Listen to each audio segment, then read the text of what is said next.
करेंगे। ठीक है, ओके। तो हम बचपन से ये पढ़ते आ रहे हैं, हम नेहरू रिपोर्ट के बारे में सुनते आ रहे हैं, हम रट्टा मार मार के इसके पॉइंट्स को याद करते हैं, बट हमें इसके रियल मीनिंग का पता नहीं होता। ठीक है, सिर्फ रट्टे मार कर हम क्या करते हैं, हम पेपर को अटैम्प्ट कर देते हैं, जबकि इसकी हमें समझ बूझ नहीं होती। सो आज मैं इस वीडियो के थ्रू आपको नेहरू रिपोर्ट के एक एक पॉइंट को समझाने की पूरी कोशिश करूंगी। So without wasting any time let get started.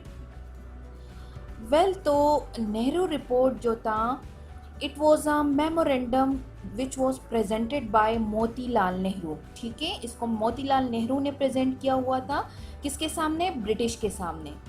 अब मोतीलाल नेहरू कौन थे, he was the then Congress leader.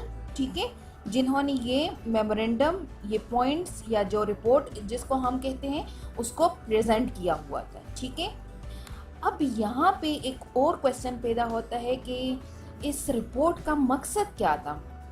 First मैं ये बताती चलूँ। ठीक है, तो मेन पर्पस इसका ये था कि it was an attempt to serve the predominance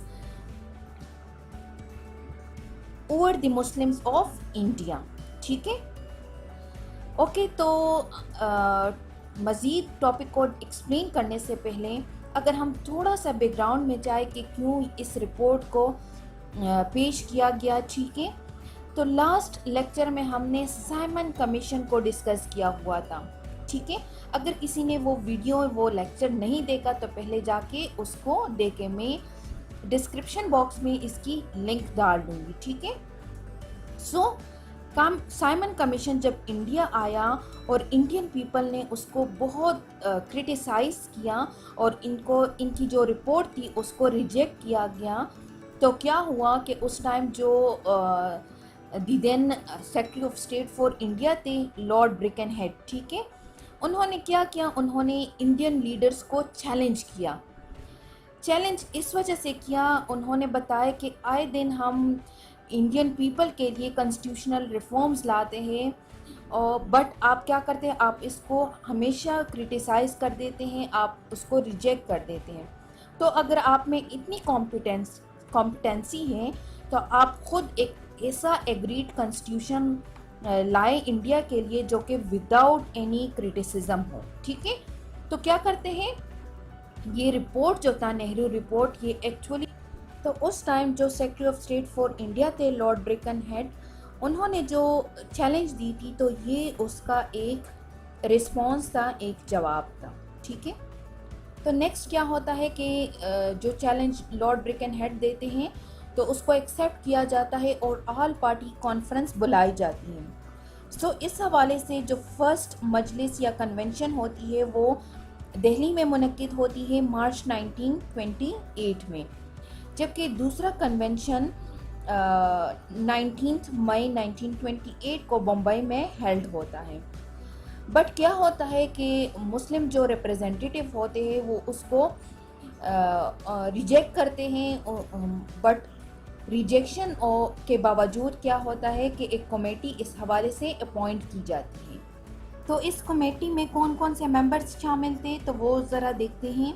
ठीक है, उस कमेटी में Motilal Nehru as a chairman थे। ठीक है, sir Ali Imam and mister Shuaib Qureshi Muslim representative थे, mister MS Aney and mister MR Jayakar Mahasabha representative थे, mister GR Pradhan non Brahmins representative थे, सरदार मंगल सिंह सिख रिप्रेजेंटेटिव थे, सरदार तेज बहादुर सिप्रो लिबरल रिप्रेजेंटेटिव थे, mister NM Joshi labour representative थे, and Jawaharlal Nehru as a secretary थे। ठीक है, तो ये तमाम मेंबर्स थे उस कमेटी में शामिल किए गए थे ताकि वो रिपोर्ट को तश्कील दे सकें।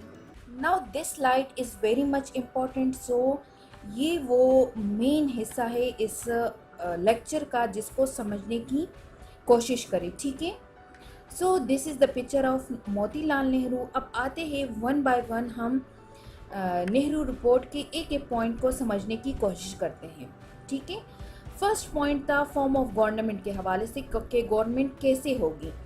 तो उन्होंने कहा कि इंडिया को डोमिनियन स्टेटस दे दी जाए और ये यूनिटी के बेस पर होनी चाहिए। ये नहीं कि ये मुस्लिम्स और ये हिंदू, नहीं, बल्कि यूनिटी के बेस पर इनको डोमिनियन स्टेटस दी जाए और parliamentary form of government India में होना चाहिए। ठीक है। सेकंड पॉइंट था डिस्ट्रीब्यूशन ऑफ पावर्स के हवाले से। मींस पावर तो सेंटर और प्रोविंसेस में डिवाइडेड थे, बट जो रेजिडुअरी पावर्स थे वो सेंटर को दिए जाने चाहिए। मींस के जो प्रोविंसेस थे उनको बहुत कम पावर्स दिए जाए, इसका मतलब ये था। ठीक है। थर्ड पॉइंट था कि सेपरेट इलेक्टोरेट की जो मुस्लिम्स बात कर रहे थे, जो डिमांड कर रहे थे, तो यहाँ पे इस रिपोर्ट में कहा जाता है कि सेपरेट इलेक्टोरेट नहीं बल्कि जॉइंट इलेक्टोरेट इंडियन पीपल के लिए सूटेबल होंगे। सो उन्होंने क्या किया कि सेपरेट इलेक्टोरेट को रिप्लेस कर दिया गया जॉइंट इलेक्टोरेट के साथ। इसके अलावा उन्होंने ये भी कहा कि माइनॉरिटी के लिए कोई आबादी के तनासुब से रिप्रेजेंटेशन नहीं दी जाएगी, मींस वेटेज नहीं दी जाएगी। नेक्स्ट पॉइंट था सेंट्रल लेजिस्लेचर के हवाले से। इन्होंने कहा, तजवीज़ दी कि मुसलमानों को 1/3 रिप्रेजेंटेशन नहीं बल्कि 1/4 रिप्रेजेंटेशन सेंट्रल लेजिस्लेचर में दी जानी चाहिए। ठीक है। And no seat should be reserve for Muslim except at the centres and in the provinces where they were in minority. मतलब ये है कि मुसलमानों को कोई रिजर्व सीट्स नहीं मिलेंगी, ना दी जाए। ठीक है। अगर मिलेंगी तो सिर्फ और सिर्फ सेंटर में या उन प्रोविंसेस में जहाँ पर ये लोग माइनॉरिटी में होंगे, सिर्फ वहाँ पे रिज़र्व सीट उनको हासिल होंगी। ऐसे मुस्लिम्स के लिए कोई रिज़र्व सीट्स नहीं होंगे।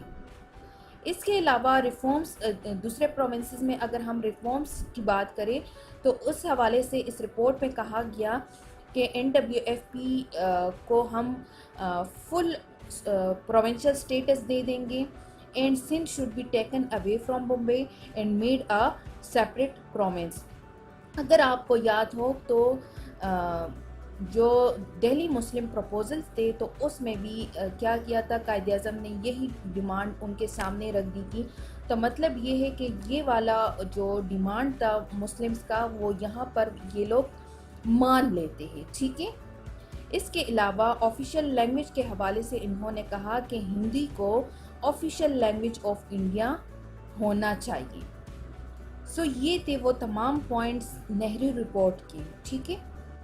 अकॉर्डिंगली नेहरू रिपोर्ट जो था अगस्त 1928 को पब्लिश हो जाता है। जब ये रिपोर्ट पब्लिश हो जाता है तो ये तमाम जो मुस्लिम्स थे, चाहे वो किसी भी ग्रुप से ताल्लुक़ रखते थे, वो इसको अनएक्सेप्टेबल करार देते हैं, क्योंकि इस रिपोर्ट से clearly anti Muslim sentiments show हो रहे थे, या ये कह लें कि इस रिपोर्ट से ये यूँ लग रहा था जैसे ये मुस्लिम्स पर अपना प्रीडोमिनेंसी मेंटेन रखना चाहते हैं। ठीक है। सो दूसरी तरफ क्या करते हैं कि कांग्रेस गवर्नमेंट को थ्रेट देते हैं कि अगर आपने दिसंबर 1929 तक इस रिपोर्ट को इम्प्लीमेंट नहीं किया इंडिया में तो हम क्या कर देंगे, हम गवर्नमेंट के ख़िलाफ़ फिर से नॉन कोऑपरेशन मूवमेंट स्टार्ट कर देंगे। ठीक है। So as I told you कि ये रिपोर्ट अगस्त 1928 को पब्लिश हो जाता है। तो इस हवाले से दिसंबर 1928 में कलकत्ता में इस हवाले से एक ऑल पार्टीज़ कन्वेंशन मुनक्किद की जाती है, जिसमें क्या होता है कि जिना इस रिपोर्ट में कुछ अमेंडमेंट्स तजवीज़ करते हैं, बट क्या होता है कि हिंदूज़ या कांग्रेस उस जो उनके अमेंडमेंट्स थे उनको रिजेक्ट कर देते हैं।